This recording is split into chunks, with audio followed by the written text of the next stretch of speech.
Okey, hari ni kita belajar tajuk mentafsir graf. Tafsir graf jarak dan masa. Minggu lepas cikgu dah tunjuk dah untuk lukis graf. Okey, dia ada dua jenis graf Dia tunjuk. Contoh kalau ada graf macam ni. Ini jarak, yang ni masa. Ataupun satu lagi graf.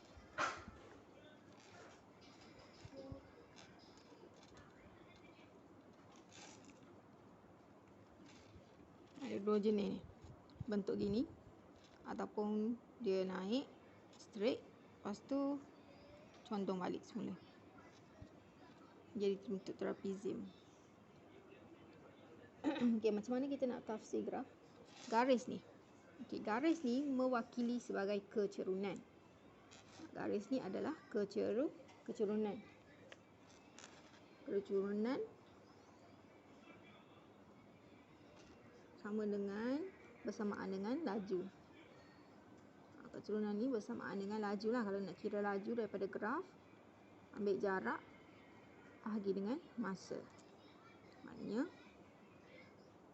jarak, contohnya kat sini, jarak dia berapa? Tengok nilai kat sini.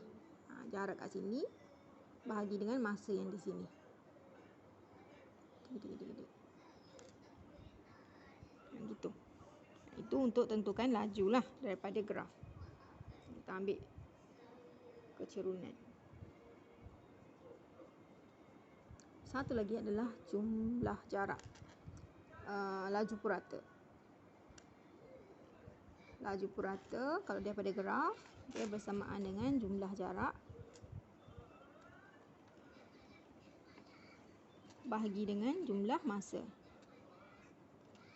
Jumlah jarak contohnya last sekali kat sini. Jarak dia berapa? Jadi jumlah jarak bahagi dengan masa yang kat sini lah. Dia kata jumlah masa untuk laju purata. Kalau laju setiap ni kita ambil bucu-bucu ni. Okey, itu untuk laju dan laju purata. Okey, sekarang cikgu nak terangkan berkenaan dengan garis lurus ni. Kecerunan-kecerunan yang ni. Okey, kalau graf ni, untuk graf ni dia melibatkan graf kecerunan positif sebab dia naik. Kecerunan positif ni mewakili laju dia bertambah laju. Dia bertambah laju. Dia boleh rujuk ada nota ni. Nota pada modul Kalau dia menaik macam ni, maksudnya kecerunan positif. Dia maksud objek tu bergerak menuju ke destinasi dengan suatu laju tertentu.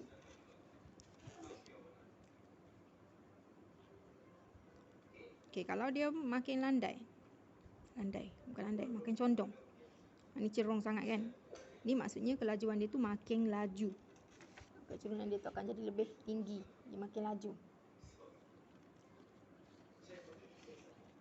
Okey, kalau sampai satu tahap, kecerunan dia tu mendatar, melintang macam ni. Okey, ni maksudnya kecerunan dia sifar. Bermaksud dia tiada pergerakan. Dia berhentilah maksudnya, dia bergung. Contohnya kalau kereta kan, dia nak balik kampung. So dia singgah ke R&R, dia berhenti. So macam nilah. Graf dia tu akan jadi straight macam ni. Ini maksudnya kecerunan positif. Positif lah. Sifar. Kosong. Okey, ni untuk graf yang ni. Dia macam naik-naik macam tu kan. Ni dia naik, lepas dia berhenti. Dia straight ni berhenti, so dia naik balik. Dia gerak semula.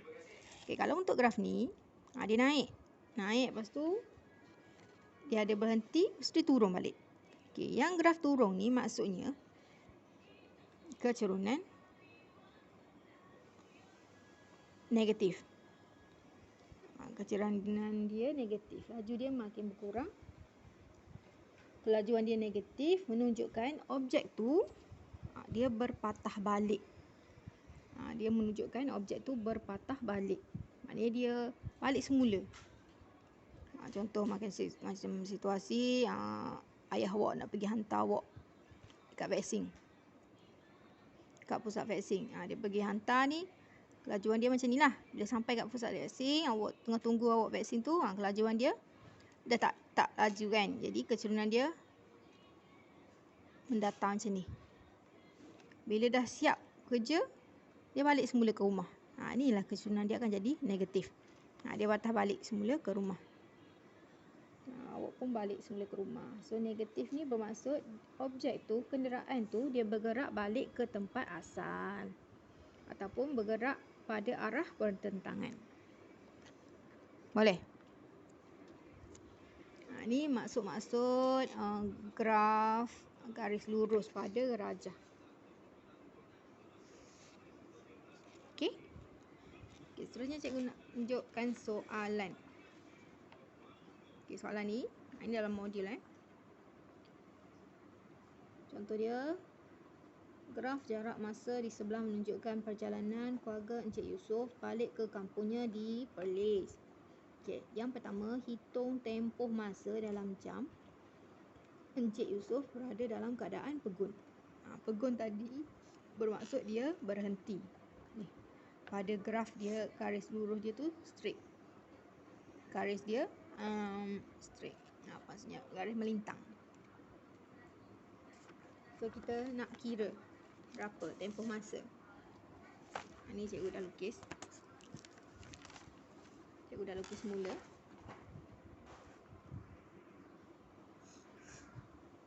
Okey, dia nak tempoh masa dalam keadaan pegun. Dalam keadaan pegun, pada graf dia garis melintang macam ni.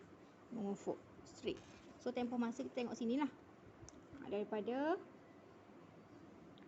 pegun pada hujung ni sampai ke hujung ni. Jadi tempoh masa dia bersamaan dengan 4 tolak dengan 2. So dapat berapa? 2 jam. Macam tu. Okey, boleh. Okey, yang kedua, soalan dia nak laju kereta.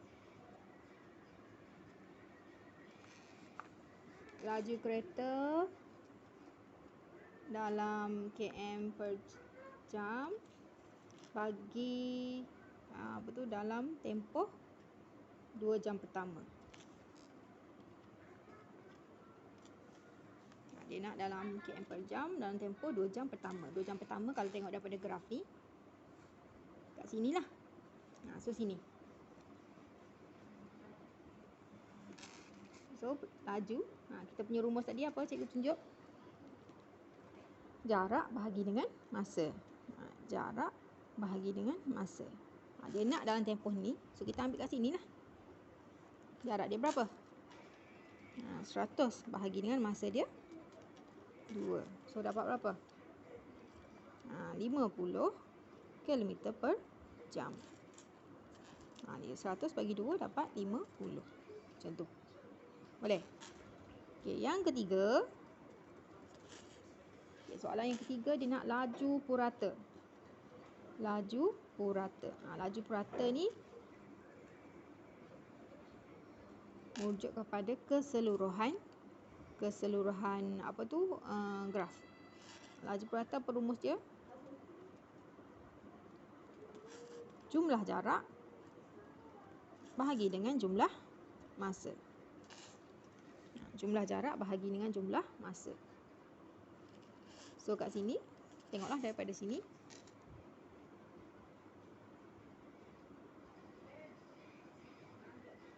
Jumlah jarak.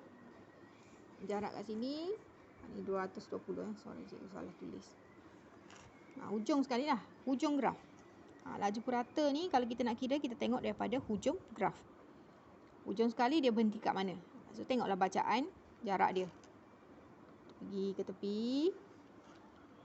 Dapat nilai 220. So jumlah jarak dia bersamaan 220. Bahagi dengan masa, awak unjurkan ke bawah. Tengok nilai dia berapa. 6.5. Bahagi dengan 6.5 jam. So tekan je lah kalkulator. Dapat nilai dia berapa? 33.85 km per jam. Boleh? Okay, boleh? Ingat, laju ambil je bucu dia, titik yang terakhir tu ambil, bahagi jarak, bahagi dengan masa.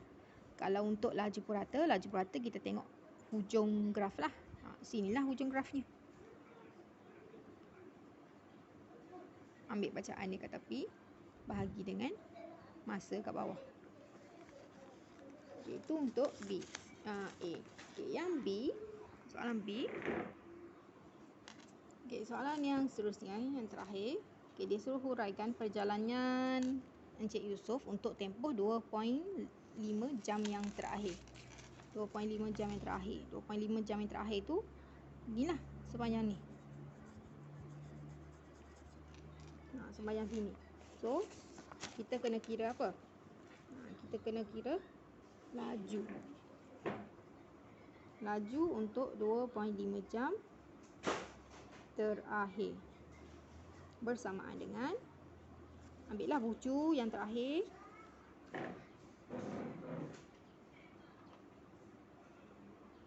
Jarak dia 220. Tolak dengan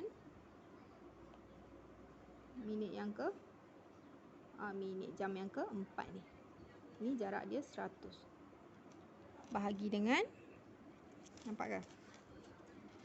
Bahagi dengan 6.5 tolak dengan 4.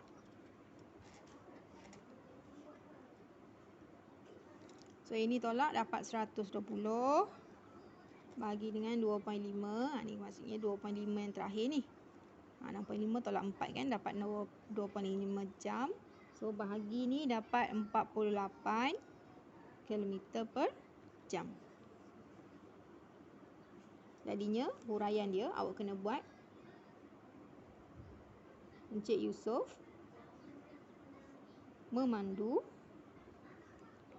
sejauh 120 km dengan kelajuan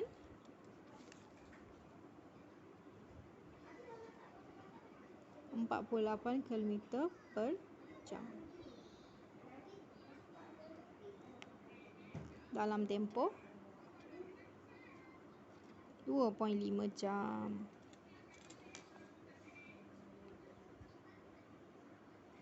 Okey, boleh.